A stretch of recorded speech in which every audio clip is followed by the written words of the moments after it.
Olen Reet Härmat, teen meie modellile 2 meiki, kasutades siis Funkhauseri uudset meigikomplekti, kus on sees 2 põsepunatooni, 3 huuleläiketooni ja 3 lauvärvi. Alustame siis kõigepealt kerge päeva meigiga. Selleks kannan valget lauvärvi, siis pintslikesega üle kogu silmalau. Eelnevalt võib siis laugu veidi ühtlustada kas siis valgust peegeldava peitepulgaga või spetsiaalse lauvärvi aluskreemiga. Ja kes tahab siis intensiivsemat ja tugevamat värvi, see võib teha ka selle pintsli märjaks, et saavutada siis tugevam ja intensiivsem lauvärvi toon. Valget lauvärvi kannan kuni kulmuni. Intensiivsemalt siis kannan seda liikuvale laule, et nahaniiskus ei ajaks päeva jooksul meiki laiali. Kindlasti kanda seda ka silma alumisele äärele.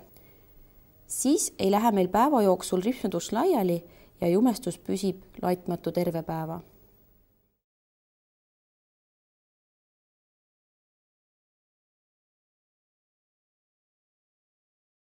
Järgmiseks kannan siis kulmuluule veidi tumedamat põsepuna.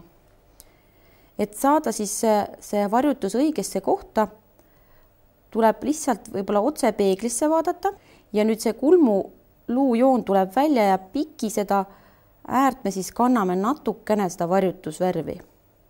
Et jääks siis ka kulmualane osa näha, sinna paneme veidi heledat juurde ja samas liikuv laug jääb ikkagi ka hele. Musta silmapliiatsiga annan veidi ripsmepiirile tugevust. Nii, pane silm kinni. Venitame natukene launaha ülesse, et teha hästi siia ripsmepiirile lähedale see joon, et ei jääks valget siis kohta ripsme ja lau vahele. Joonistame pliiatsiga siis sellise ühtlase joone kuni silma sisenurgani, siit hästi peenikselt ja välisnurgast veidi laiem ja suunaga ülespoole. Et mitte minna liiga alla selle joonega, siis tuleb kontrollida peeglisse vaadates, et see joon läheks veidi enne lõppu üles. Nüüd kinnitan pliiatsi tumeda lauvärviga kergelt siludes, et mitte teha teda laiemaks, aga lihtsalt pliiatsi tekstuur natukene võib päeva jooksul laiali minna ja selleks on hea teda lauvärviga kinnitada. Tumedat lillat lauvärvi lisan silmapliiatsile ja silma alalaule.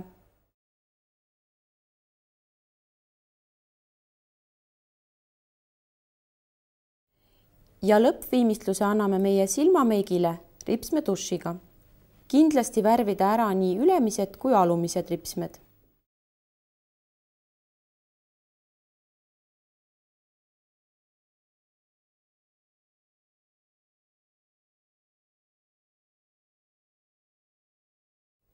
Virsikutooni põsepuna kannan põse keskele. Selleks, et leida õige koht, tuleb peeglis endale naeratada.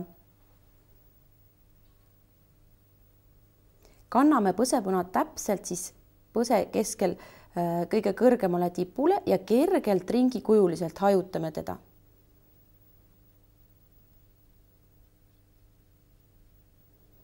Kui läks palju, siis alati saab mahendada efekti kas siis meigikreemi švammiga või natukene puudrit pintsliga peale hajutades.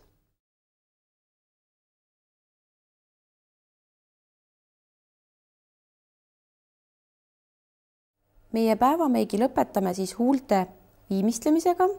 Kannan peale huuleläiget üle kogu huulepinna ja joonistan pintsliga välja siis ka huulekuju.